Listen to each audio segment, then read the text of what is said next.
क्या नहीं लिखवाए थे बताइए।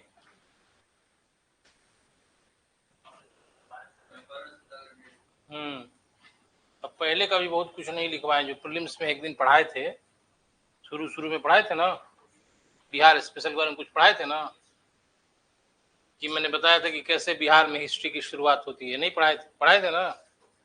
तो बहुत सारा फैक्ट है पीटी के लिए, वो नहीं लिखवाया है मैंने, याद रखिएगा, बोल दीजिएगा हमसे कि लिखवाना है।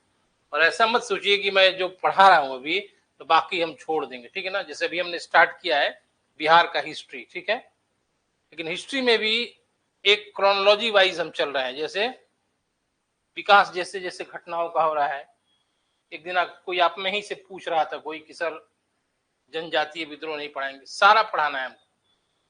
ट्राइबल अपराइजिंग जो जनजातीय विद्रोह, फिर उसके बाद और बहुत सारा चीज है जो छोड़े हुए हैं हम। पीजेंट्स, ठीक है ना, पीजेंट्स रिवोल्ट, किसान विद्रोह। उसके बाद बिहार में पाश्चात्य शिक्षा का विकास, उसके बाद बिहार में कला, ठीक है ना, वो सब सारा कुछ होगा। लेकिन अभी तो हम उसी पे आ ही रहे हैं। चंपारण सत्याग्रह के बाद भारत में कौन सी घटना हुई? लाइट कटा है राहुल, पंखा नहीं चल, कटा है ना।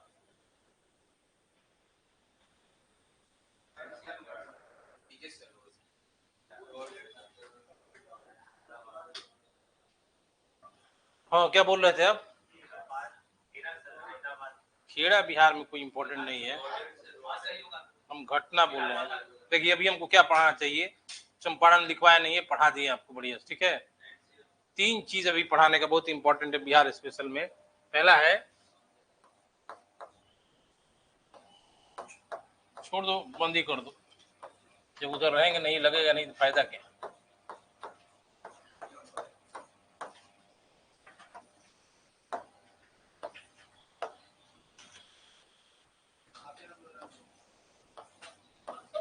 वो पीटी के लिए है।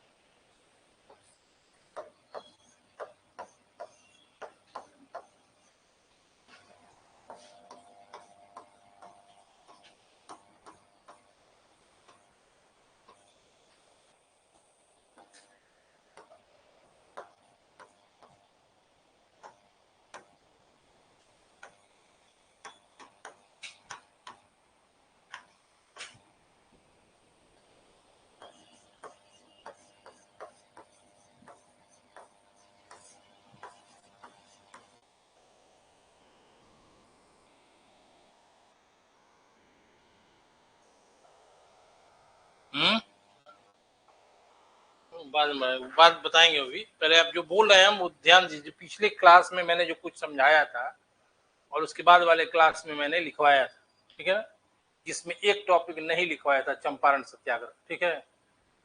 तो जो आप लिखे हैं उसको एक जगह एक ही साथ पिन कर लीजिए, कभी भी मेंस में काम आएगा।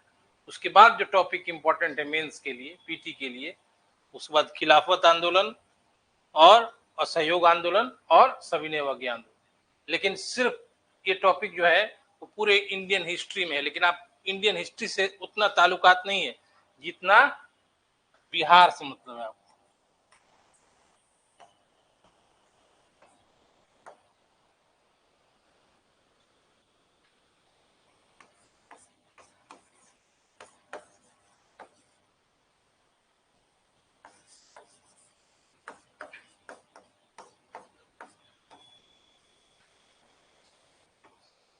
ऐसे समझिए, ठीक है, बिहार के संदर्भ में, ठीक है।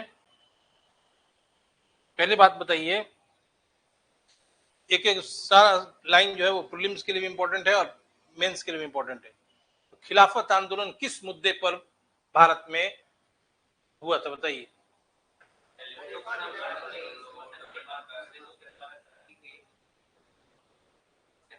हम्म तुर्की ने प्रथम विश्व युद्ध में जर्मनी की तरफ से युद्ध लड़ा था और मित्र देशों के विरुद्ध लड़ा था वो।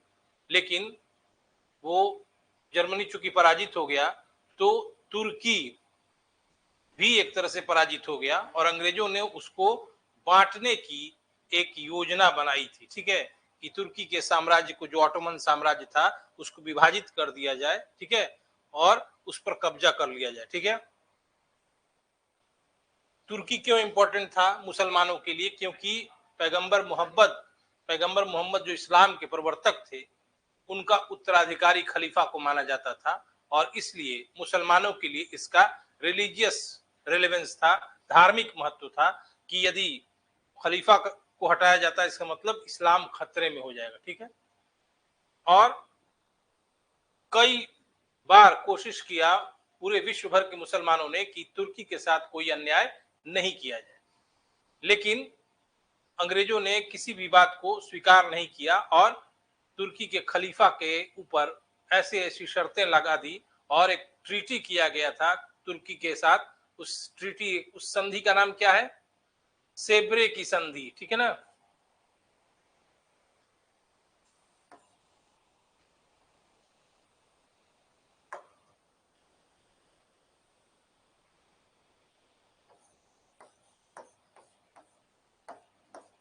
देखिए,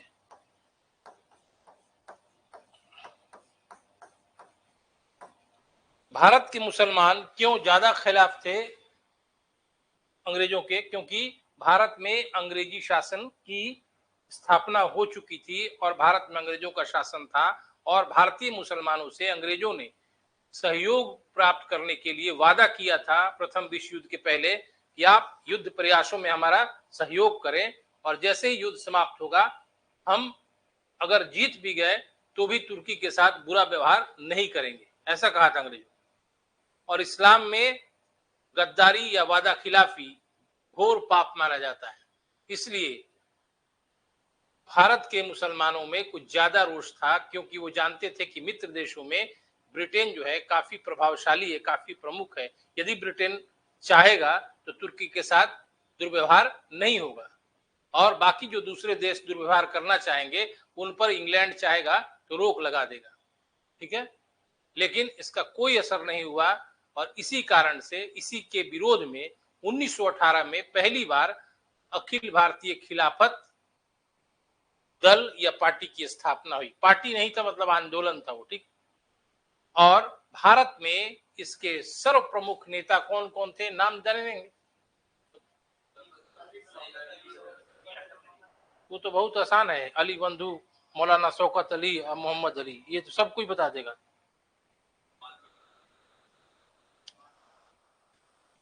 एकदम कंठस्थ याद रखिए, ठीक है। अली, मोहम्मद, अब शौकत अली और फलाने वो बाद में आए हैं, ठीक है।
देखिए, ऐसे नेता हैं भारत में खिलाफत आंदोलन के सर्व प्रमुख नेता, मौलाना अबुल कलाम आजाद पहला, दूसरा डॉक्टर एम ए अंसारी, तीसरा हकीम अजमल खान, और बाद में शौकत अली और मोहम्मद अली, दो भाई थे, ये नेता हुए, ठीक है।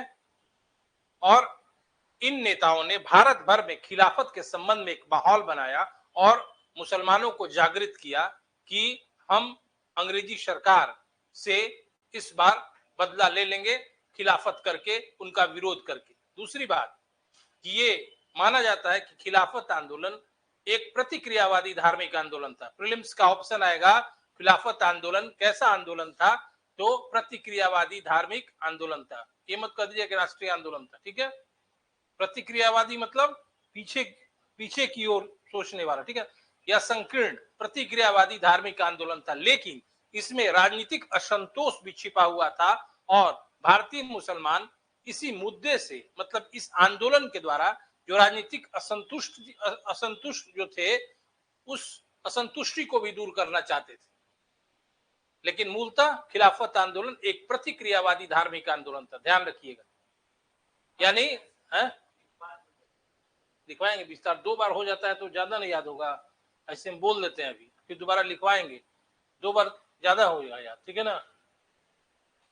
ये बोलते हैं हम कि 2 बार, 1 बार में नहीं याद होता है कोई चीज, ठीक है ना। फिर से सुन लीजिए कि खिलाफत आंदोलन कैसा आंदोलन था, प्रतिक्रियावादी धार्मिक आंदोलन था, ठीक है।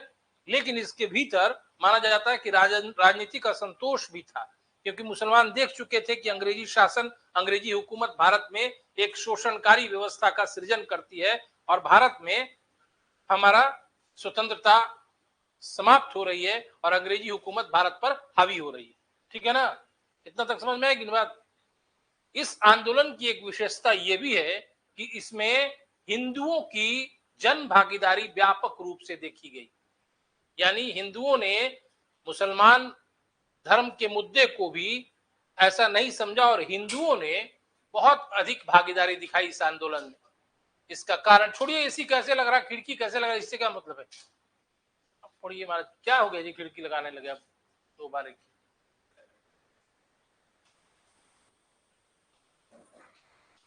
इस आंदोलन में, आप मत लिखिए, आप समझिए, पहले हम लिखवाएंगे विस्तार। इस आंदोलन में हिंदुओं की व्यापक जन भागीदारी देखी गई, ठीक है ना। मैंने पार्टिसिपेशन हिंदू लोगों का ज्यादा था और इसका संदर्भ जवाहरलाल नेहरू ने बताया है और बड़ा हंसने वाली बात है वो कि हिंदुओं की ज्यादा भागीदारी यह थी कि इस आंदोलन का जो नाम था खिलाफत आंदोलन, तो हिंदू, सारे हिंदू शिक्षित नहीं थे, बहुत वेल लिटरेट नहीं थे, तो बहुत सारे लोगों ने ऐसा सोचा कि खिलाफत जो है उर्दू के खिलाफ शब्द से आया है, मतलब विरोध करने से, और लोगों ने ऐसा समझा कि अंग्रेजों का खिलाफ करने वाला ये आंदोलन है, इसलिए हिंदुओं ने बढ़ चढ़कर इस आंदोलन में हिस्सा लिया। खिलाफत से ही खिलाफ से ही खिलाफत शब्द निकला है, ऐसा लोग समझे, ठीक है। और उन्होंने बगैर कुछ सोचे समझे कि ये इस्लाम का मुद्दा है, क्या है, और मुसलमानों का साथ देना है। हिंदू मुस्लिम एकता ये अंतिम एकता है, उसके बाद कभी नहीं हुआ एकता। पहला एकता 1857 के विद्रोह में हुआ था, उसके बाद बंग भंग में हुआ, और ये तीसरा हुआ। गांधी ने कहा कि अगले 100 वर्षों तक इस तरह की एकता नहीं स्थापित हो पाएगी, ठीक है ना। इसलिए हिंदू और मुसलमानों को कंधे से कंधा मिलाकर आंदोलन में साथ होना चाहिए, ठीक है। हाँ, गोल्डन, ठीक है ना।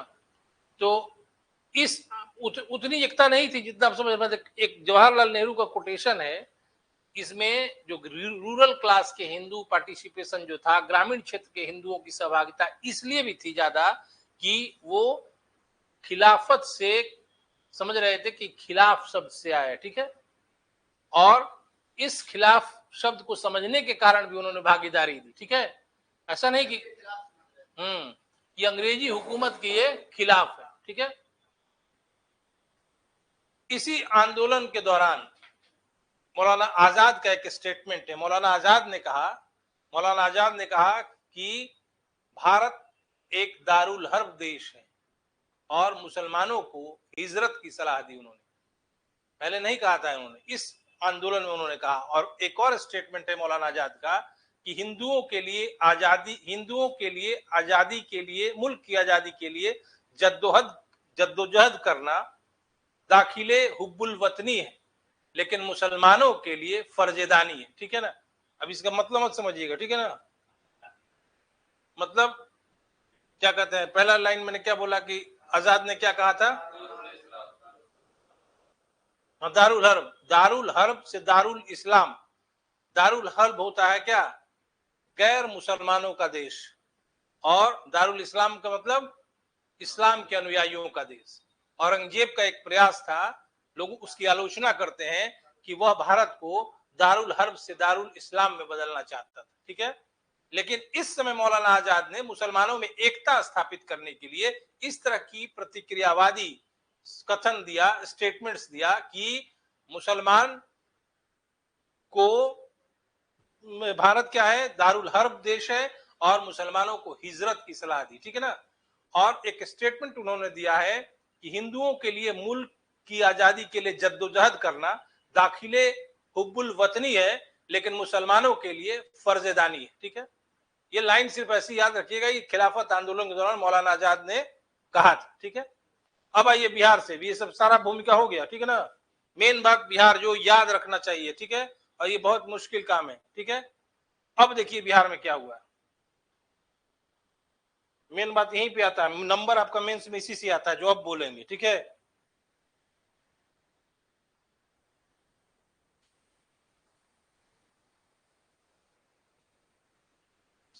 डेट वाइज याद रखिएगा, उसी को छाप दीजिएगा कॉपी में।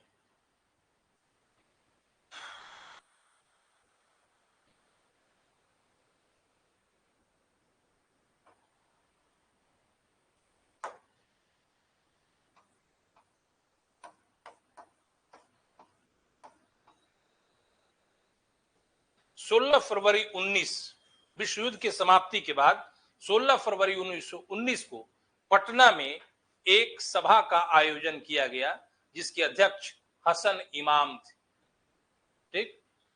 16 फरवरी 1919 को पटना में एक सभा का आयोजन किया गया, बेकार ना लिख रहे हैं, लिखवाएंगे। उस समय उसके अध्यक्ष हसन इमाम थे। हसन इमाम ने क्यों ये सभा किया था?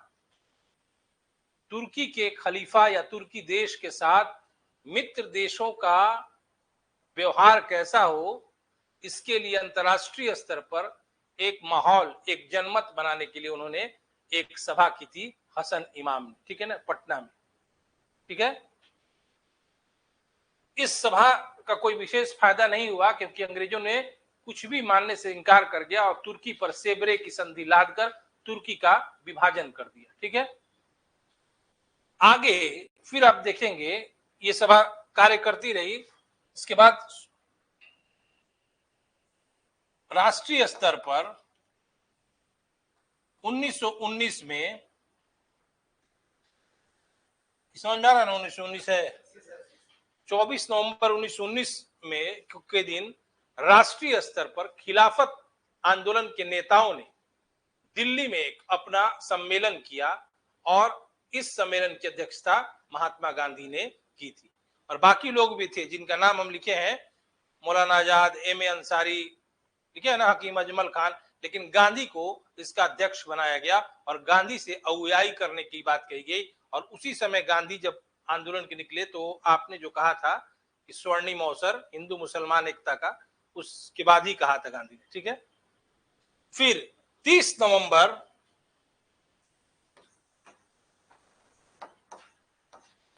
1919 को, ठीक है ना, 30 नवंबर 1919 को पटना में फिर एक सभा हुआ, ठीक है।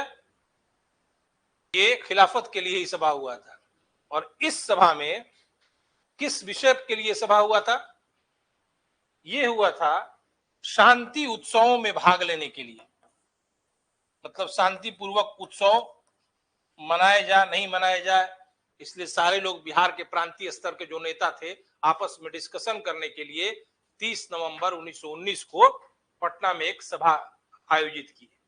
इसमें हसन इमाम ने ही आयोजित किया था और हसन इमाम ने शाह रशीदुल हक का नाम अध्यक्ष के लिए, इस सभा का अध्यक्ष जो होंगे शाह रशीदुल हक होंगे, मैं इनका नाम प्रस्तावित कर रहा हूं। तो राजेंद्र प्रसाद ने इस नाम को अनुमोदित कर दिया और उन्होंने कहा, राजेंद्र प्रसाद ने, कि हाँ, इस सभा का अध्यक्ष शाह रशीदुल हक को ही बनाया जाए, ठीक है। समझ में आई बात?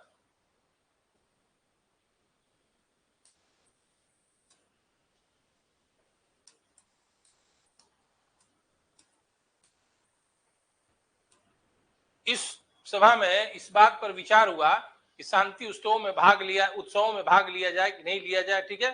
ये काम चल रहा था, लेकिन इसी में एक प्रस्ताव पारित हुआ कि नहीं, खिलाफत के मुद्दे पे हमें ब्रिटेन की सरकार से, ब्रिटिश सरकार से सहयोग नहीं करना है, बल्कि असहयोग रखना है। ठीक है। इसी बीच 24 और 25 अप्रैल को मौलाना मोहम्मद शौकत अली पटना आए। ठीक है। पटना आए तो उन्होंने असहयोग, खिलाफत के मुद्दे पर ब्रिटिश सरकार से असहयोग का एक कार्यक्रम एक सभा में, एक बैठक में पटना में ही रखा। और उसमें बहुत सारे नेता थे, राजेंद्र प्रसाद, ब्रजकिशोर प्रसाद, धरणीधर प्रसाद, रामनवमी प्रसाद, बहुत सारे थे, अब्दुल बारी, बहुत लोग नेता थे, डॉक्टर सिन्हा, डॉक्टर हसन इमाम, ठीक ना, डॉक्टर हसन इमाम नहीं, हसन इमाम, डॉक्टर सिन्हा, सारे लोग थे। शौकत अली ने ब्रिटिश सरकार से खिलाफत के मुद्दे पर असहयोग का एक व्यापक कार्यक्रम प्रस्तुत किया।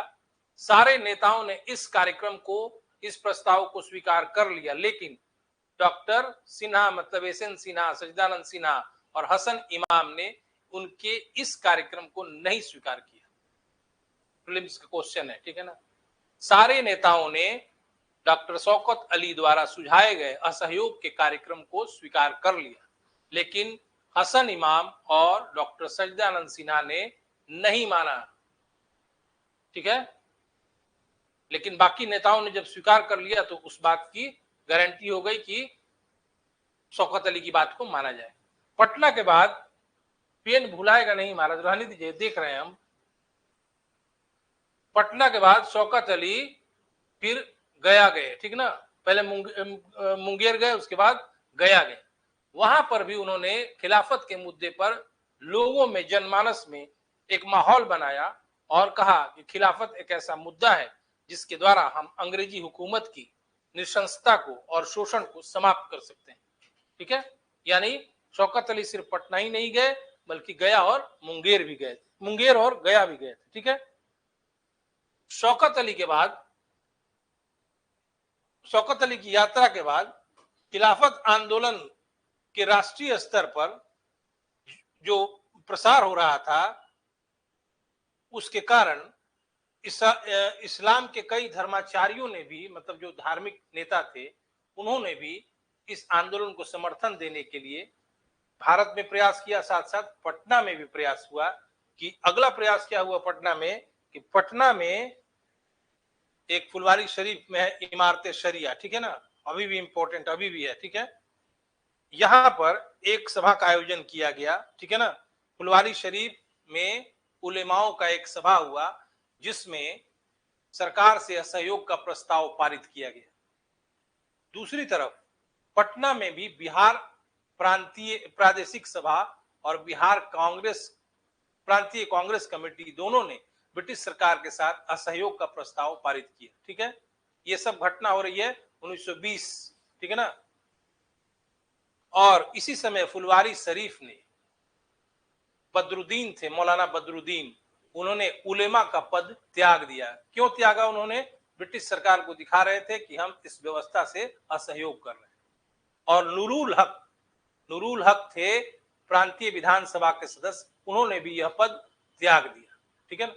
फिर केटी सुलेमान थे, उन्होंने भी ऑनररी मजिस्ट्रेट का पद त्याग दिया। ठीक है। और ऐसे देखते देखते लोगों के बीच एक असहयोग का प्रस्ताव, मतलब असहयोग की भावना कि ब्रिटिश सरकार से हर कदम पे असहयोग करना है, ये भावना व्याप्त हो गई। लेकिन इसी बीच क्या हुआ कि वहां पर टर्की में मुस्तफा कमाल पाशा ने खिलाफत को ही समाप्त कर दिया। टर्की में एक विद्रोह हुआ, आंदोलन हुआ और खिलाफत के पद को ही समाप्त कर दिया। और जब ये मुद्दा समाप्त हो गया तो पूरे भारत क्या पूरे विश्व में इस आंदोलन का कोई वैल्यू नहीं रह गया। जिस वस्तु के लिए आंदोलन, जिस तथ्य के लिए, जिस विषय के लिए आंदोलन किया जा रहा था, वही समाप्त हो गया। और इसके कारण भारत में भी यह आंदोलन समाप्त हो गया। लेकिन इसका मतलब ये नहीं, खिलाफत आंदोलन ने राष्ट्रीय जागरण में एक अप्रतिम भूमिका का निर्वाह किया है। और माना जाता है कि खिलाफत आंदोलन के गर्भ से ही असहयोग आंदोलन का जन्म हुआ है, क्योंकि असहयोग आंदोलन से पहले ही एक बेस, एक आधार भूमि के रूप में खिलाफत आंदोलन ने काम किया है। क्योंकि खिलाफत आंदोलन ने भारतीय जनमानस में राष्ट्रीय जागरण, अंग्रेजों के खिलाफ बगावत की भावना को भर दिया था। और तब गांधी ने असहयोग आंदोलन शुरू किया, तो असहयोग आंदोलन का जनाधार विस्तृत और व्यापक हो गया। इसलिए खिलाफत आंदोलन को निष्फल नहीं माना जा सकता है, ठीक है ना। एक सुदृढ़ बैकग्राउंड का काम किया उसने, ठीक है ना, और उसी आधार पर गांधी ने असहयोग आंदोलन शुरू किया। इसलिए खिलाफत आंदोलन, और कहीं से भी खिलाफत आंदोलन में कोई भी सांप्रदायिक या किसी तरह का चिन्ह नहीं बताया जा सकता है, क्योंकि यह बिल्कुल मुद्दा धार्मिक था। लेकिन जब आंदोलन हुआ, वो एक धर्मनिरपेक्ष स्वरूप को बताता है, जिसमें हिंदू और मुसलमानों दोनों ने कंधे से कंधा मिलाकर आंदोलन किया, ठीक है। इस खिलाफत आंदोलन में आपको कुछ भी पूछना है तो पूछ लीजिए, यही लिखना है, फालतू बात नहीं लिखना है उसमें।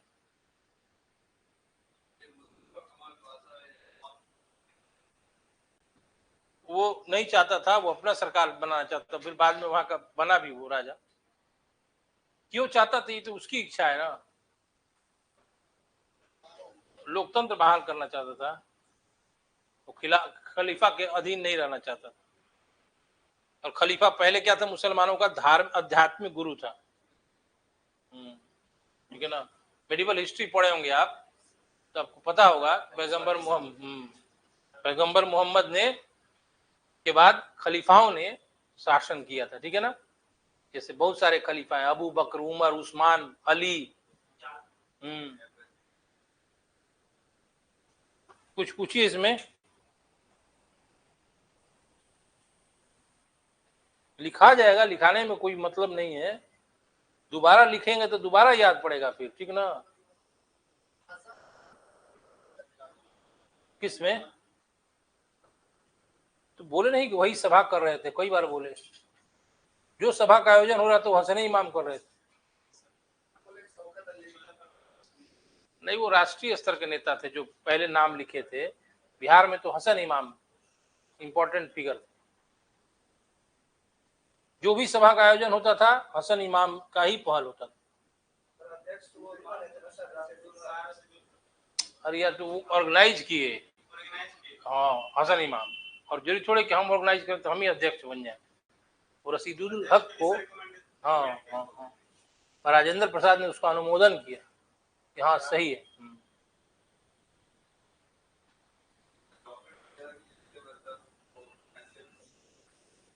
वो लोग चाहते थे कि विधायिका में भाग लें, चुनाव जीत के मेंबर बन जाएं, ताकि भीतर जाके तब सरकार का विरोध करें।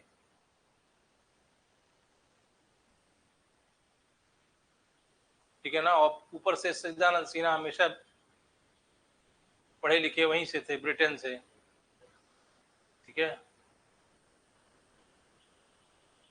मेन कारण था, वो लोग नहीं चाहते थे कि असहयोग करके अपने आप को काट लें, क्योंकि भीतर रहेंगे विधायिका में तो जो भी सरकार कार्य करेगी, गलत काम करेगी, उसके विरुद्ध आवाज उठाएंगे, और इससे पूरे बिहार का जनता जानेगा कि किस मुद्दे पर हम उनका विरोध कर रहे हैं, ठीक है।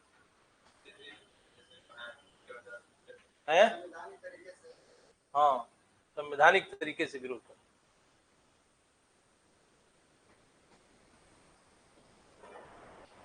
हो गया, अब कुछ पूछना नहीं है।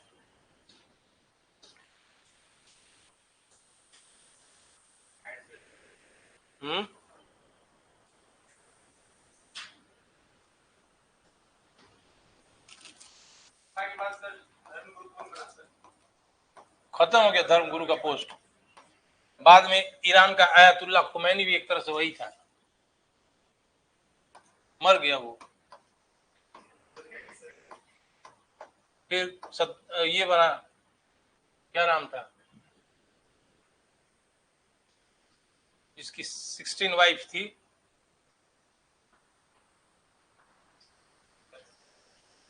नाम भी नहीं जानते हैं आप लोग क्या महाराज।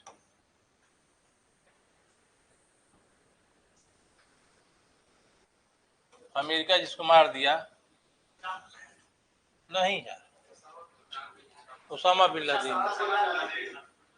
वो भी एक तरह से गुरु ही माना जाएगा।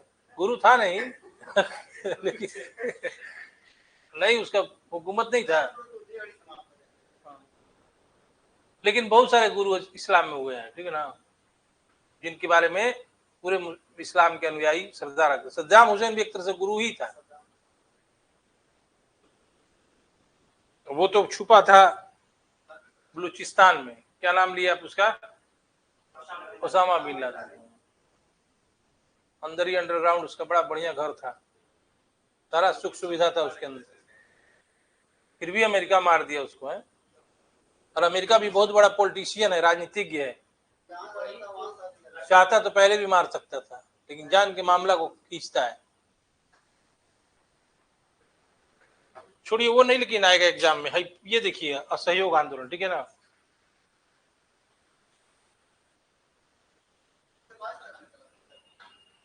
हाँ वही लिख दिए। चलिए भाई 22 ही कर देते हैं। असहयोग आंदोलन, इसमें असहयोग आंदोलन के उद्भव के क्या कारण थे, नेशनल लेवल पर हिस्ट्री में पूछा जाएगा। आपके हिसाब से क्या कारण थे असहयोग आंदोलन को? देखिए, पहला कारण, बहुत सारे कारण है। पहला कारण है, बस अब पॉइंट वाइज बता दे रहे हैं, समझ लीजिए। देखिए, पहला कारण है प्रथम विश्व युद्ध में भारत के नेताओं ने ब्रिटेन के युद्ध प्रयासों में पूरा सहयोग दिया, लेकिन विश्व युद्ध के बाद ब्रिटेन का रवैया बिल्कुल नकारात्मक रहा। दूसरा बात कि रॉलेट एक्ट, जालियांवाला बाग हत्याकांड और पंजाब के अत्याचारों के विरुद्ध भी राष्ट्रीय नेता जो थे असंतुष्ट थे, ठीक है। और पंजाब के अत्याचारों के विरुद्ध हंटर कमेटी की स्थापना एक लीपापोती करने का प्रयास था ब्रिटिश हुकूमत का, ठीक है, समझ गए बात। तीसरी बात, मॉन्टेग्यू चेम्सफोर्ड घोषणा पत्र, जिसमें द्वैध शासन को लाने का प्रयास किया गया, तो इससे भी भारत की संवैधानिक प्रगति पर कोई असर नहीं पड़ा। चौथा बात, खिलाफत आंदोलन ने भी एक व्यापक मुद्दा उभारा, जिससे भारतीय अंग्रेजी हुकूमत के खिलाफ आंदोलन करने के लिए जागृत हो गए, ठीक है। और बताइए, रूस की 1917 की बोल्शेविक क्रांति ने भी भारत में क्रांति के लिए एक उत्प्रेरक का कार्य किया, ठीक है। और इन सारे कारणों के चलते 1920 में महात्मा गांधी ने असहयोग आंदोलन की शुरुआत की। असहयोग आंदोलन संबंधित प्रस्ताव प्रस्तुत करने के लिए कांग्रेस का एक विशेष अधिवेशन सितंबर 1920 में कलकत्ता में बुलाया गया। विशेष अधिवेशन माने इमरजेंसी में बुलाया जाता है, और इसके अध्यक्ष लाजपत राय थे। और इसमें गांधी ने प्रस्तुत किया अपना प्रस्ताव, लेकिन सभी लोगों ने गांधी के असहयोग आंदोलन के संबंधी प्रस्ताव को मान लिया, लेकिन दो व्यक्तियों ने इसका विरोध किया। कौन दो व्यक्तियों ने असहयोग संबंधी प्रस्ताव का विरोध किया? जिन्ना तो गांधी के उस समय चेला ही थे, CR दास और मदन मोहन मालवीय, याद रखिएगा। इन दोनों ने गांधी के असहयोग संबंधी प्रस्ताव का विरोध किया, लेकिन फिर इस दूसरी तरफ कुछ लोगों ने इसका सपोर्ट किया, जैसे मोतीलाल नेहरू, मोहम्मद अली, शौकत अली, ठीक है ना। इन्होंने सपोर्ट करके गांधी के प्रस्ताव को पारित करा दिया। पारित हुआ, लेकिन इसकी पुष्टि नागपुर में दिसंबर 1920 में जो वार्षिक नियमित अधिवेशन हो रहा था कांग्रेस का, उसमें हुआ। उसके अध्यक्ष कौन थे? राघवाचार्य नाम था। इसके बाद पूरे भारत में गांधी जी के साथ शौकत बंधुओं और मौलाना आजाद ने घूम घूमकर असहयोग आंदोलन के लिए माहौल बनाया। सिर्फ गांधी जी ने नहीं घूमा, पहले गांधी जी के साथ देने के लिए शौकत अली, मोहम्मद अली और मौलाना आजाद भी कई क्षेत्रों में गांधी के साथ गए, और पूरे भारत में इस आंदोलन के लिए, जन जागरण के लिए माहौल बनाया, ठीक है। और गांधी ने इस असहयोग आंदोलन के दौरान कई कार्यक्रमों की घोषणा की। कार्यक्रम कुछ मालूम है आप लोगों को? क्या कार्यक्रम था? सबसे पहली बात,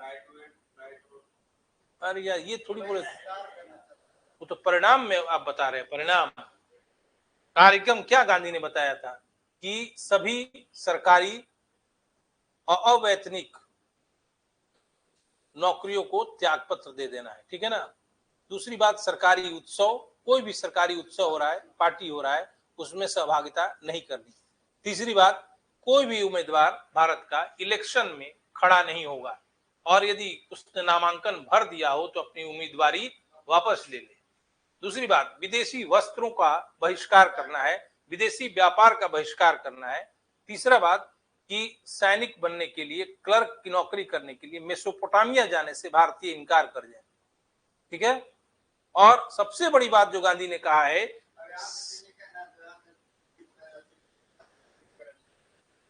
और सबसे बड़ी बात गांधी ने कहा था कि इस संपूर्ण आंदोलन के दौरान अहिंसात्मक रहना है, बिल्कुल हिंसा, मन वचन और कर्म से अहिंसात्मक रहना है, हिंसा का जरा भी इसमें प्रवेश नहीं होना चाहिए, ठीक है।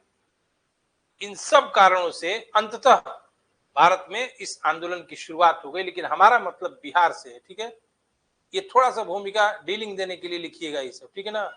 तुरंत आपका बस 4-5 लाइन के बाद सीधे बिहार आ जाना चाहिए आंसर में, नहीं तो इसको लिखिएगा तो नंबर नहीं आए, ठीक है। बिहार में बहुत ज्यादा ध्यान दीजिएगा, ठीक है। बिहार ही के बारे में लिखना है आप। पहला पॉइंट लिखिएगा, बिहार में असहयोग संबंधी प्रस्ताव फुलवारी शरीफ में उलेमा की सभा में पारित किया गया। उलेमा समझ रहे हैं ना, मुसलमान धर्म गुरु। सबसे पहले बिहार में असहयोग आंदोलन संबंधी प्रस्ताव फुलवारी शरीफ में उलेमाओं की सभा में पारित किया गया।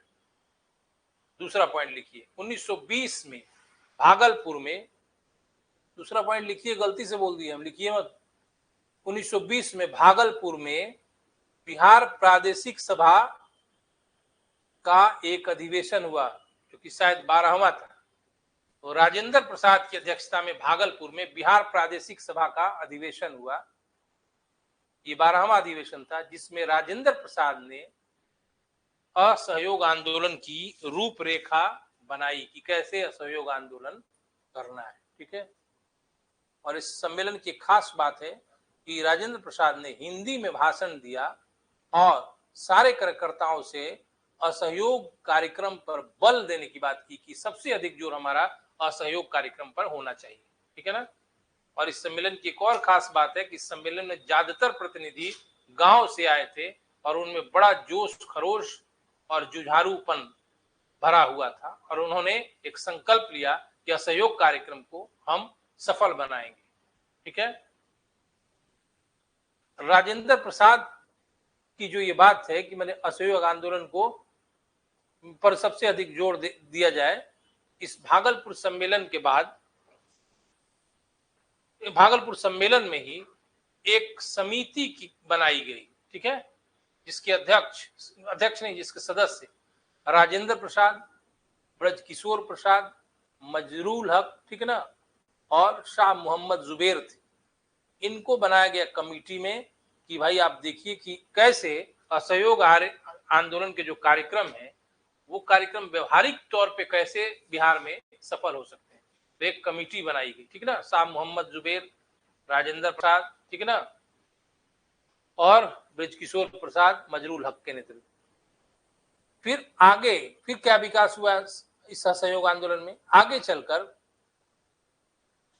कई लोगों ने गांधी जी के आदेशों का पालन करने के लिए या कांग्रेस के आदेशों का पालन करने के लिए कई लोगों ने अपना पद और वकालत तक छोड़ दिया। जैसे श्री कृष्ण सिंह बिहार के मुख्यमंत्री थे, अनुग्रह नारायण सिंह थे, ठीक है ना, रामदयालु सिंह थे, मुकुटधारी प्रसाद थे, इन्होंने वकालत का पेशा छोड़ दिया।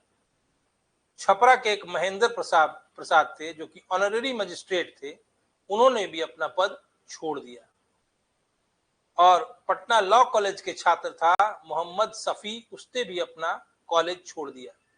अब्दुल बारी जो नाम था, पुराने नेता थे, वो काफी इस आंदोलन में अपनी उग्रपंथी स्वभाव को दिखाए और उन्होंने भी हर जगह अंग्रेजों के विरुद्ध प्रचार प्रसार किए, ठीक है।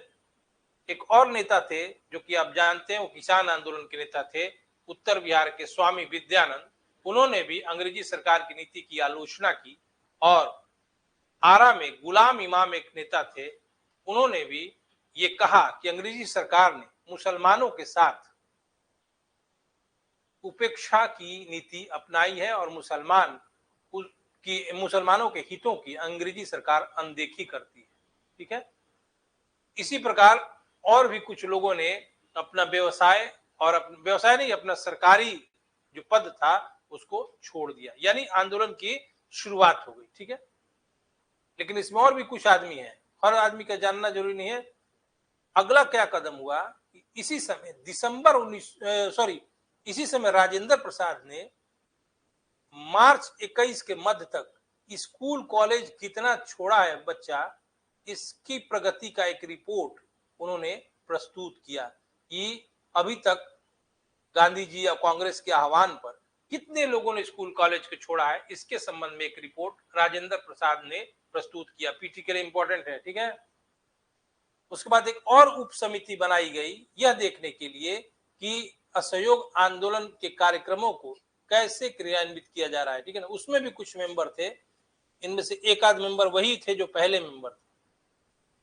ठीक है ना, इसी समय दिसंबर 1920 में महात्मा गांधी का बिहार में अल्पकालिक दौरा होता है। अल्पकालिक मतलब थोड़े समय के लिए, और गांधी के साथ शौकत अली भी आए थे। ठीक है,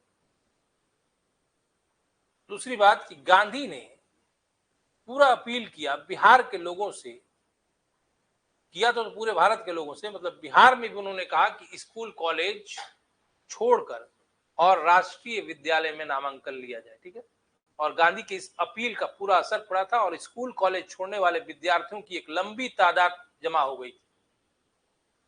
इसी समय डॉक्टर राजेंद्र प्रसाद और मोहम्मद फजलुल रहमान ने इस स्थिति को दूर करने के लिए पटना गया रोड पर एक बिहार राष्ट्रीय महाविद्यालय की स्थापना की। ठीक है, 5 जनवरी 1921 को बिहार राष्ट्रीय महाविद्यालय पटना गया रोड पर। उसके बाद गांधी जी जब बिहार आए तो उन्होंने 6 फरवरी 1921 को इसी बिहार राष्ट्रीय महाविद्यालय के प्रांगण में, प्रीमाइसेस में, बिहार विद्यापीठ का उद्घाटन किया और बिहार विद्यापीठ पटना गया रोड पर बनाया गया और इसके प्रथम कुलपति के रूप में मजरूल हक और उप कुलपति के रूप में ब्रजकिशोर प्रसाद को बनाया। इसी समय बिहार राष्ट्रीय महाविद्यालय का प्रधानाचार्य या प्राचार्य डॉक्टर राजेंद्र प्रसाद को बनाया गया। इसी आंदोलन के दौरान पटना इंजीनियरिंग कॉलेज से भी पढ़ाई छोड़ने वाले छात्रों की बहुत लंबी संख्या थी। पटना इंजीनियरिंग कॉलेज जो है, बहुत सारे छात्रों ने पढ़ाई छोड़ दी थी गांधी जी के। तो मजरूल हक ने दीघा रोड में एक जमीन लिया, अपने दोस्त खैरुद्दीन मियां का जमीन था वो, उससे उन्होंने ले लिया और उन्होंने दान कर दिया और वहीं पे मजरूल हक खुद पढ़ाने लगे बच्चों को। ठीक है, और बाद में यहीं पर सदाकत आश्रम बन गया और यहीं से मजरूल हक ने दी मदरलैंड अखबार का प्रकाशन शुरू किया और इस अखबार का मुख्य विषय असहयोग कार्यक्रम, हिंदू मुस्लिम एकता और राष्ट्रीय भावना का प्रसार करना। आगे चल के उसके बाद अंग्रेजी सरकार ने दमन करना भी शुरू किया, लेकिन दमन करने से पहले एक और घटना नहीं हुई, एक सभा हुई आरा में 1921 में। मोहम्मद शफी की अध्यक्षता में बिहार प्रादेशिक सम्मेलन हुआ। ठीक है, मोहम्मद शफी ने बिहार प्रादेशिक सम्मेलन में 2 प्रस्ताव पारित किया। पहला, कराची प्रस्ताव का अनुमोदन किया गया और दूसरा प्रस्ताव यह कहा गया कि बिहार में, मतलब भारत में प्रिंस ऑफ वेल्स के आगमन का विरोध किया जाए और यह प्रस्ताव पारित हो गया और 22 दिसंबर 1921 को प्रिंस ऑफ वेल्स आए और उनका सभी लोगों ने, नरम दल के लोगों ने स्वागत किया, लेकिन जितने भी बाकी लोग थे सब ने विरोध किया। एक महिला थी सरला देवी, उसने हजारीबाग में छात्रों को आह्वान किया कि वो प्रिंस ऑफ वेल्स की यात्रा का विरोध करें। सरला देवी पूछा जा सकता है, प्रीलिम्स के लिए इंपॉर्टेंट है, और हर जगह प्रिंस ऑफ वेल्स की यात्रा का विरोध हुआ और इसके कारण अंग्रेजी सरकार ने दमन की नीति शुरू की और जो लोग विरोध करते पाए गए सबको पकड़कर जेल में डाला गया और जेल में कैदी बनाकर उनके साथ दुर्व्यवहार किया गया। इसी दुर्व्यवहार के विषय में दी मदरलैंड अखबार में मजरूल हक ने लिखा, जिसके कारण कारागार निरीक्षक जो जेलर था बनात वाला, उसने मजरूल हक पर 1000 रुपए का जुर्माना या 3 माह का कारावास दंड भोगने के लिए विवश किया। इसमें मजरूल हक ने 1000 रुपया नहीं दिया बल्कि 3 माह का कारावास में रहना ज्यादा उचित समझा। ठीक है ना। और फिर भी अंग्रेजों का दमन असहयोग आंदोलन के दौरान जारी रहा और असहयोग आंदोलन के दौरान जो गांधी जी ने राष्ट्रीय संस्थाओं की स्थापना की थी, जो स्कूल जो कॉलेज खुले थे, तो राष्ट्रीय विद्यापीठ का मतलब यही, बिहार विद्यापीठ का मतलब यही था कि जो भी लोग अपना प्राइवेट संस्था, देशी स्वदेशी संस्था चला रहे हैं पढ़ाई के विषय में, उन सबको समायोजित कर दिया जाए और बिहार विद्यापीठ को उसका मुख्यालय बना दिया जाए। ठीक है। इसीलिए बिहार विद्यापीठ को आगे चलकर असहयोग आंदोलन में आप जानते होंगे बहुत सारे लोगों ने भाग लिया, लेकिन एक ऐसा भी तथ्य आपको मिलता है असहयोग आंदोलन में, जिस चीज की मनाही गांधी ने की थी वही उस आंदोलन में पाया गया और जिसके कारण गांधी ने इस आंदोलन को अचानक से स्थगित कर दिया। पहले तो आप ये जानिए कि असहयोग आंदोलन की शुरुआत 1920 में हुई थी। ठीक है ना। और 5 फरवरी 1922 को चौरी चौरा कांड हुआ था और 12 फरवरी 1922 को गांधी ने अचानक से इस आंदोलन को स्थगित कर दिया। ठीक है। इससे तत्कालीन कांग्रेस में घोर निराशा, खासकर युवा कांग्रेसियों में घोर निराशा घर कर गई थी और जिसके कारण कांग्रेस के भीतर ही कुछ नए नए दल, नए नए ग्रुप्स फॉर्म हो रहे थे, बन रहे थे और बाद में यहीं से भारत में देखेंगे आप साम्यवादी, क्रांतिकारी जैसे लोगों का वर्चस्व धीरे धीरे बढ़ने लगा। 1920 के दशक से ही साम्यवादी और किसान और क्रांतिकारी ज्यादा प्रमुख होने लगे। देखिएगा, अगर हिस्ट्री पर उठा के देखिएगा तो असहयोग आंदोलन में आप यही बिहार की भूमिका के बारे में आप लिख सकते हैं। इसके अतिरिक्त कोई भूमिका बिहार का विशेष नहीं देखा जा सकता है असहयोग आंदोलन। लेकिन यदि आप डिटेल विवरण देंगे कि क्या कब क्या हुआ, ठीक है, बताया ना मैंने, कुछ डिटेल बताया ना, उसी डिटेल को आपको हाईलाइट करना है। वैसे पूछ भी सकता है कभी क्वेश्चन के असहयोग आंदोलन के क्या कारण, तो जो ओवरऑल कारण है वही है। बिहार में कोई अलग से कारण नहीं होता है किसी भी आंदोलन का। ये आपको पहले भी क्लास में मैंने बताया है कि बिहार के लिए कोई स्पेसिफिक कारण नहीं है। ठीक है। यहां तक कुछ पूछना है तो पूछिए।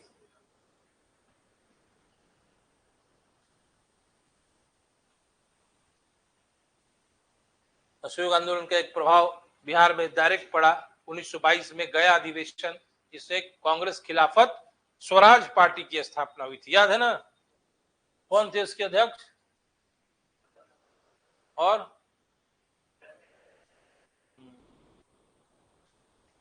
यहां तो कुछ पूछिए, ऐसे बढ़ जाना अच्छा नहीं। आप पूछिए क्या नहीं समझ में आया असहयोग आंदोलन में। फिर से घटना याद कीजिए। असहयोग आंदोलन में क्या बताया आपको मैंने? सबसे पहले उलेमाओं ने असहयोग का प्रस्ताव पारित किया।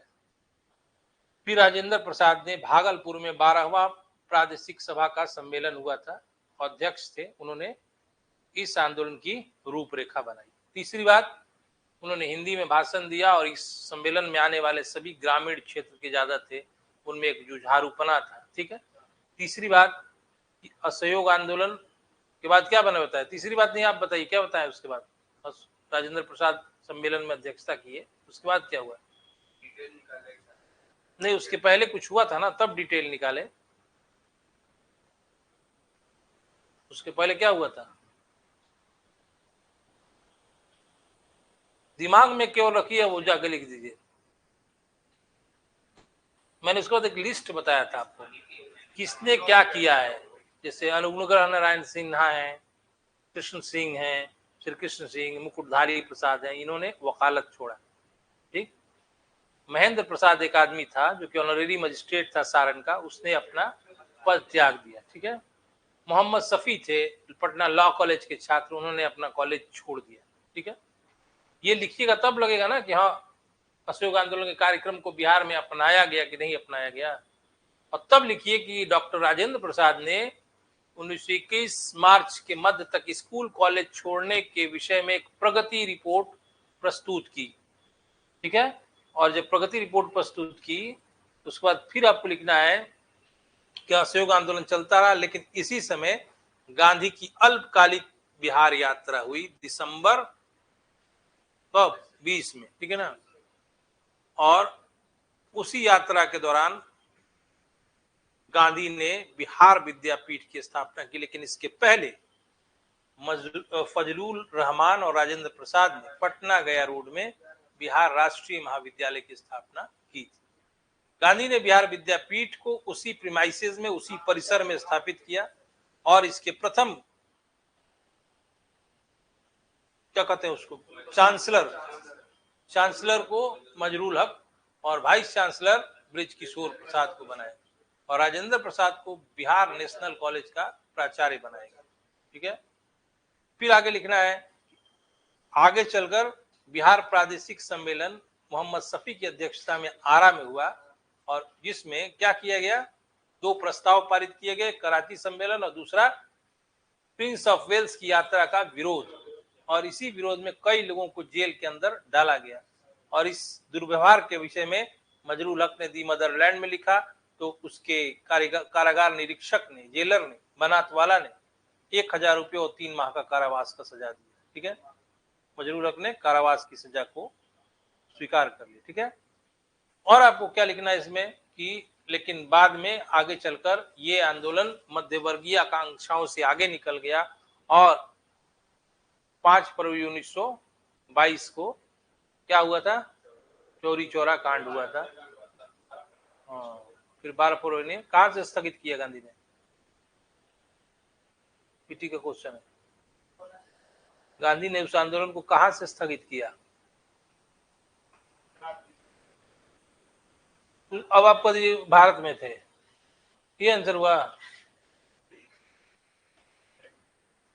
बारदोली से।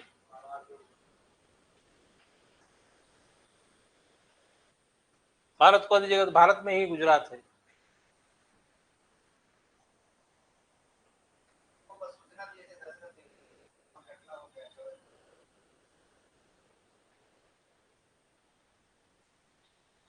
इसका परिणाम हिस्ट्री में पढ़ लीजिएगा, परिणाम क्या बताना, बताए परिणाम बहुत है उसका। ठीक है ना, आप बिहार पर ज्यादा ध्यान रखिए, ज्यादा से ज्यादा डिटेल, हो सकता है हम डिटेल कुछ ज्यादा लिखवाएंगे भी। ठीक है, अब कुछ समय के लिए आपको जब कल जीएस पेपर 1 रहेगा तो 3 दिन पहले से एकदम रटने लगिएगा नाम। ठीक है ना, अनुग्रह नारायण सिन्हा ने क्या किया, कृष्ण सिंह ने क्या किया। ठीक है, इसका कोई उपाय नहीं, ये नहीं लिखिएगा तो नंबर नहीं आता है, भाषणबाजी करने से नहीं आएगा नंबर। ठीक है, भूल भी गए अगर बीच में लाइन तो याद कीजिए कोई पुराना नाम उसमें डाल दीजिए। हजारीबाग यात्रा का विरोध करना है उन्होंने कहा।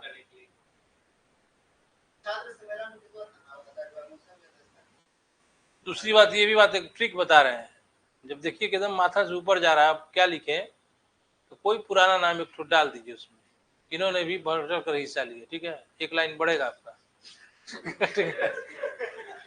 याद रखिए नाम, जनकधारी प्रसाद, ये क्या नाम है, मुकुटधारी प्रसाद, हाँ कुछ भी लिख दीजिए, राजेंद्र प्रसाद। अब आप एग्जामिनर ध्यान भाई ध्यान नहीं देखता है, मतलब बाई चांस अब आपका लक खराब हुआ तब देखने लगेगा।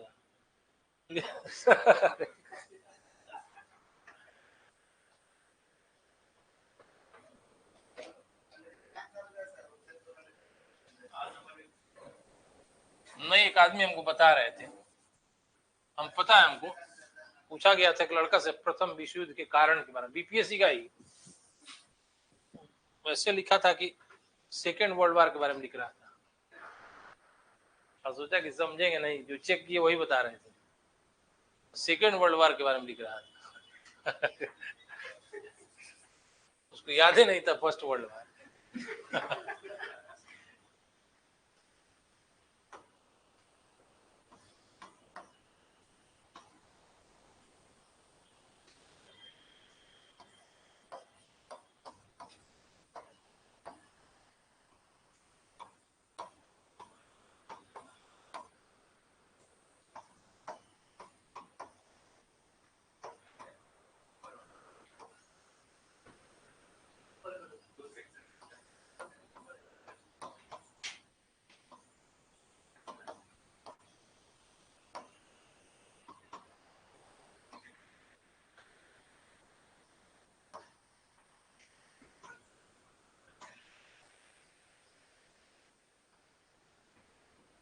देखिए सविनय अवज्ञा आंदोलन, ठीक है ना।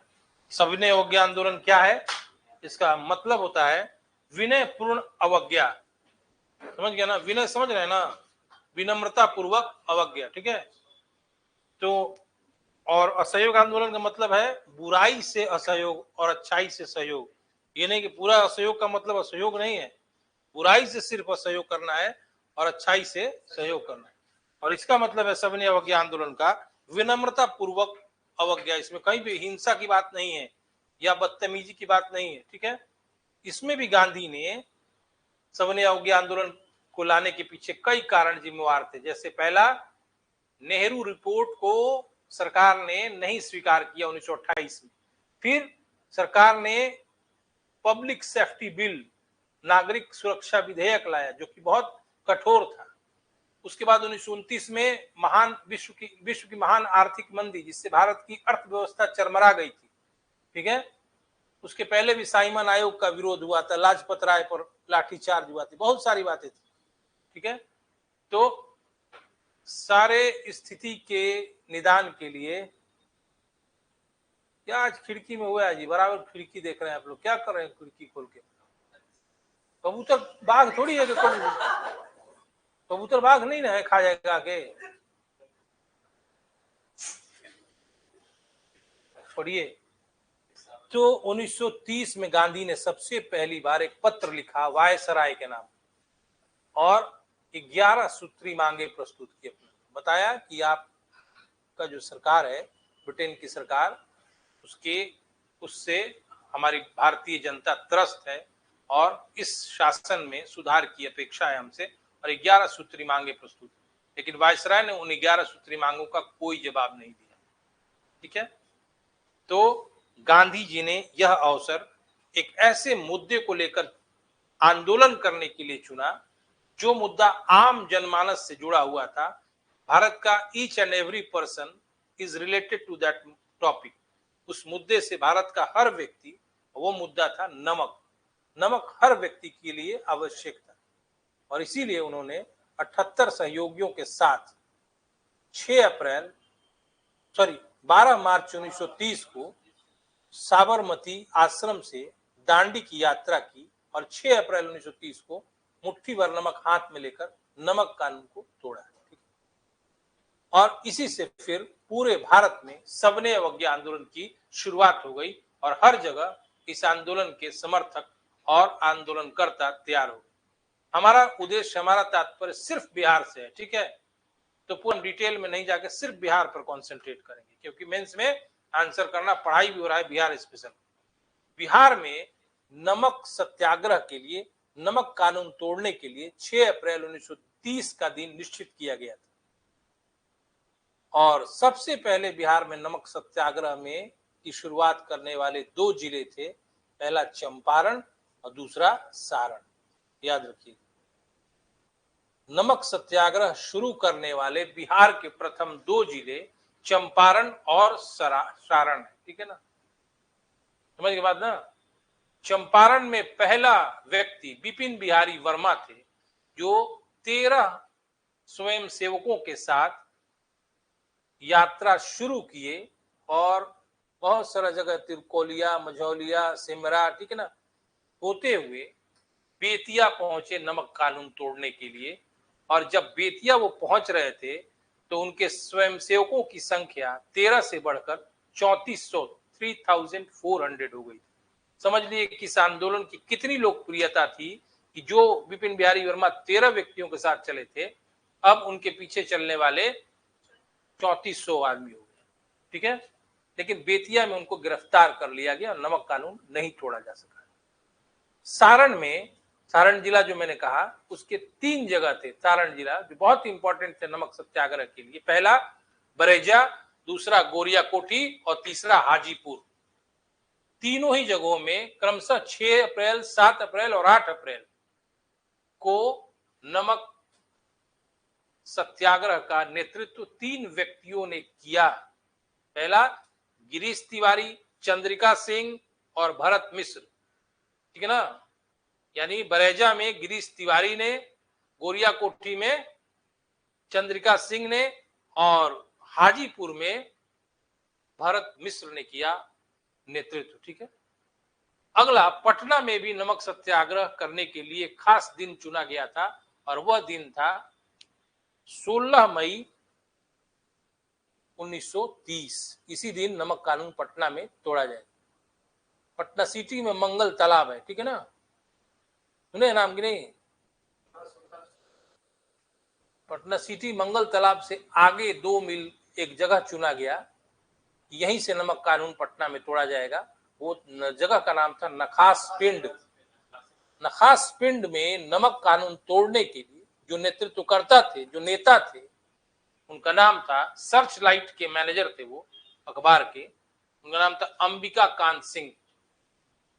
अंबिका कांत सिंह के सहयोगी में 2 व्यक्ति बहुत इंपॉर्टेंट नाम है, एक राम वृक्ष बेनीपुरी और तीसरा रामनाथ नाम है उसका।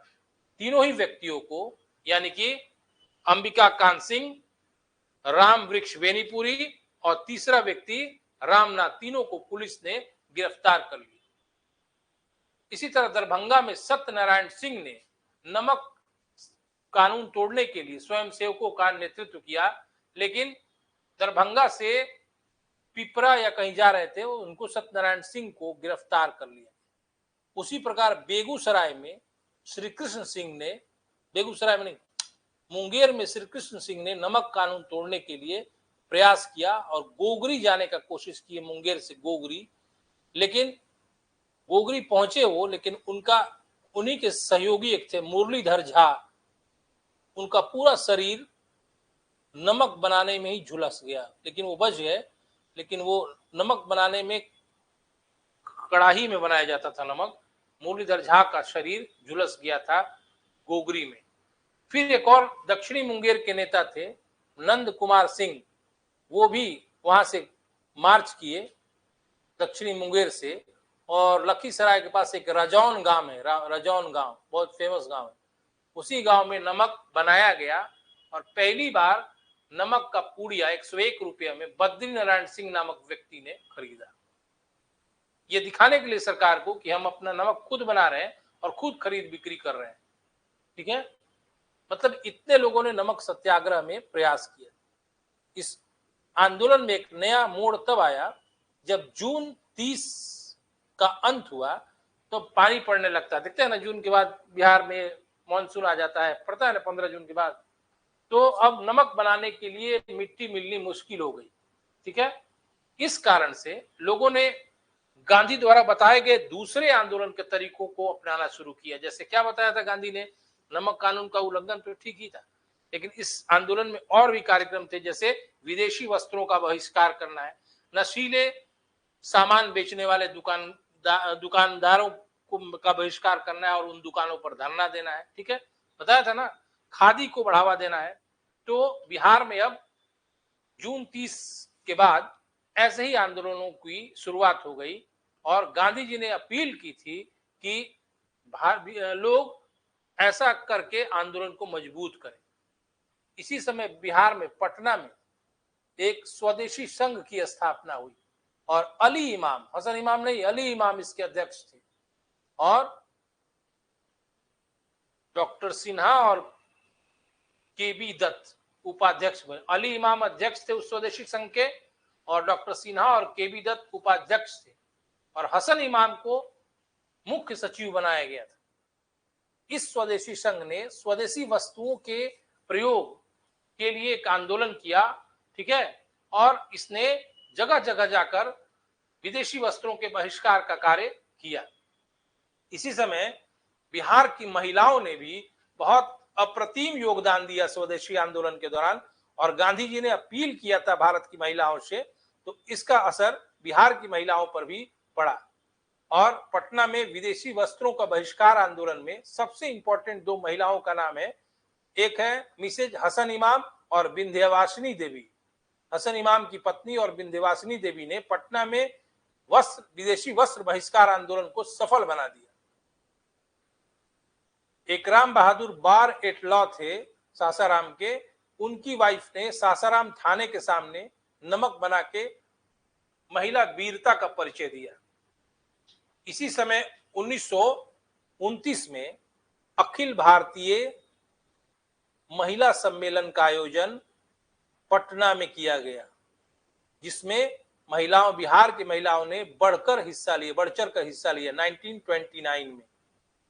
और अगले ही साल 1930 में बॉम्बे में सामाजिक और शैक्षणिक सुधारों के विषय पर फिर से अखिल भारतीय महिला सम्मेलन हुआ, जिसमें बिहार की कई महिलाओं ने बॉम्बे में जाके हिस्सेदारी की। फिर 30 में ही गया में बिहार प्रांतीय महिला सम्मेलन का चौथा सम्मेलन गया में थियोसॉफिकल हॉल में आयोजित किया गया, जहां पर नंद किशोर लाल की पत्नी ने उसकी अध्यक्षता की। इस तरह मतलब बिहार में सविनय अवज्ञा आंदोलन का बहुत अधिक व्यापक जनाधार था। और एक और बात बता दें आपको कि गांधी जी ने इस आंदोलन जवाहरलाल नेहरू ने सविनय अवज्ञा आंदोलन के पहले 31 मार्च 1930 से 4 अप्रैल 1930 तक बिहार का दौरा किया था, बिहार की यात्रा पर आए थे और बिहार को इस आंदोलन के लिए आंदोलनमय बनाने में जवाहरलाल नेहरू का भी योगदान है। ठीक है, स्वदेशी संघ और महिलाओं की भूमिका जरूर याद रखिएगा, ठीक है ना। और सविनय अवज्ञा आंदोलन के दौरान ही बिहार में एक दूसरे तरह का भी आंदोलन शुरू हुआ, जो कि इस आंदोलन के लीक से हटकर था, और उस आंदोलन का नाम जानना बहुत जरूरी है। जैसे पहला हुआ चौकीदारी कर विरोधी आंदोलन, ठीक है। फिर बीहपुर सत्याग्रह, वो आंदोलन नहीं है, सत्याग्रह है, ठीक है। भागलपुर में नहीं बल्कि छपरा में क्या किया कैदियों ने कि विदेशी कपड़ा दिया जाता था पहनने के लिए, उसको बहिष्कार किया उन्होंने और स्वदेशी कपड़े की मांग की, तो उन्होंने नहीं दिया, तो उन्होंने नंगी हड़ताल किया कैदियों ने, ठीक है ना, nude strike in Chhapra jail, ठीक है। फिर भागलपुर के बीहपुर में राजेंद्र प्रसाद, मुरली मनोहर प्रसाद, उसके बाद अब्दुल बारी सिद्दीकी, ज्ञान शाह जैसे नेता भाषण देने गए थे बीहपुर में, भागलपुर में। भाषण देने के पश्चात जब वो स्थानीय कांग्रेस कार्यालय लौट रहे थे, उसी समय पुलिस ने लाठीचार्ज कर दी और उसमें राजेंद्र प्रसाद सहित कई गणमान्य नेता भयंकर रूप से घायल हो गए। इस घटना के विरोध में बिहार प्रांतीय विधायिका के कई सदस्यों ने त्याग पत्र दे दिया, जैसे अनंत सिंह परमेश्वरी सहाय, श्यामनंदन नारायण वर्मा, ठीक है ना, इन्होंने त्याग पत्र दे दिया, ठीक है। और त्याग पत्र देने के बाद और भी कई लोगों ने अपना पद छोड़ दिया, दूसरे जगह के लोगों ने अपना पद छोड़ दिया, ये ध्यान रखना बहुत जरूरी है। इसमें ये भी बता दीजिएगा, उसमें असहयोग आंदोलन में एक टॉपिक छूट गया है, वो बताना है, बहुत जरूरी था। असहयोग आंदोलन के दौरान ही स्वदेशी कौमी सेवक दल की स्थापना हुई थी। ऐसे भी अगर पूछा जाए असहयोग आंदोलन कि किसने प्रस्ताव प्रस्तुत किया, भागलपुर की सभा में मैंने बताया कि राजेंद्र प्रसाद ने असहयोग आंदोलन के दौरान भागलपुर के सम्मेलन में हिंदी में भाषण पढ़ा, ठीक है, पढ़ा बताया था ना। उसी में दरभंगा के धरणीधर ने असहयोग संबंधी प्रस्ताव प्रस्तुत किया था, राजेंद्र प्रसाद ने ही प्रस्तुत किए थे, धरणीधर ने। और इस प्रस्ताव का अनुमोदन शाह मोहम्मद जुबेर मुंगेर के और पटना के गुलाम इमाम और मोतिहारी के गोरख प्रसाद ने अनुमोदन किया था, ठीक है ना, ये लिखवाना पड़ेगा। और सविनय अवज्ञा आंदोलन में मैंने जितना भी फैक्ट्स था बता दिया आपको। तो असहयोग आंदोलन में जैसे इसमें नंगी हड़ताल हुई थी स्वदेशी आंदोलन में, असहयोग आंदोलन में एक और बात हुआ था, झंडा कांड, ठीक है ना। झंडा कांड क्या हुआ था, एक भागलपुर में औद्योगिक प्रदर्शनी लगी थी, उसमें जो ठेकेदार थे वो भारत का राष्ट्रीय झंडा लगाए दिए थे, उसी को हटाने के लिए ब्रिटिश सरकार ने लाठीचार्ज किया, फिर भी ये शांतिपूर्ण ढंग से इसको निपटा दिया। यहां तक तीनों टॉपिक में आपको जो भी पूछना है पूछ सकते हैं, ठीक है ना। ईटी मेंस सारा कुछ।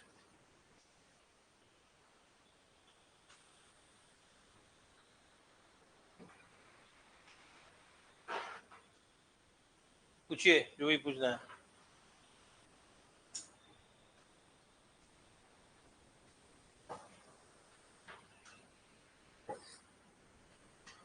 कोई भी पूछ सकता है, जरूरी नहीं कि आप नहीं पूछ रहे तो ये नहीं पूछ रहे।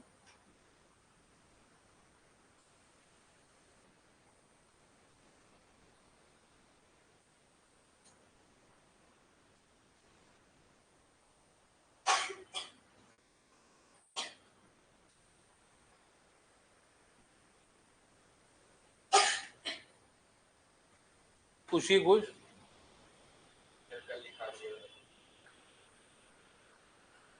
क्या कितना टाइम हो रहा है अभी? देखिए तो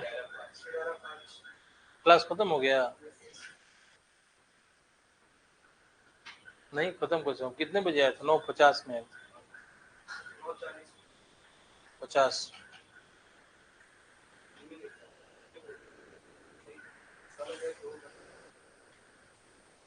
कम से कम अब जितना देर क्लास है उतना तक तो पढ़िएगा ना। अब 9:50 मत कीजिए, कल से 9:40 बहुत है। 10 मिनट का ब्रेक काफी होता है। 9:30 में क्लास खत्म हो गया था ना। हम तो आगे बैठे हुए थे। हमको लगा कि आप लोग कहें 9:50।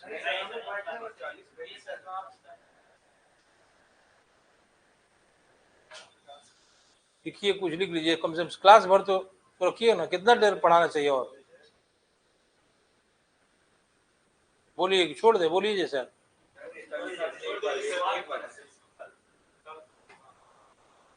ठीक।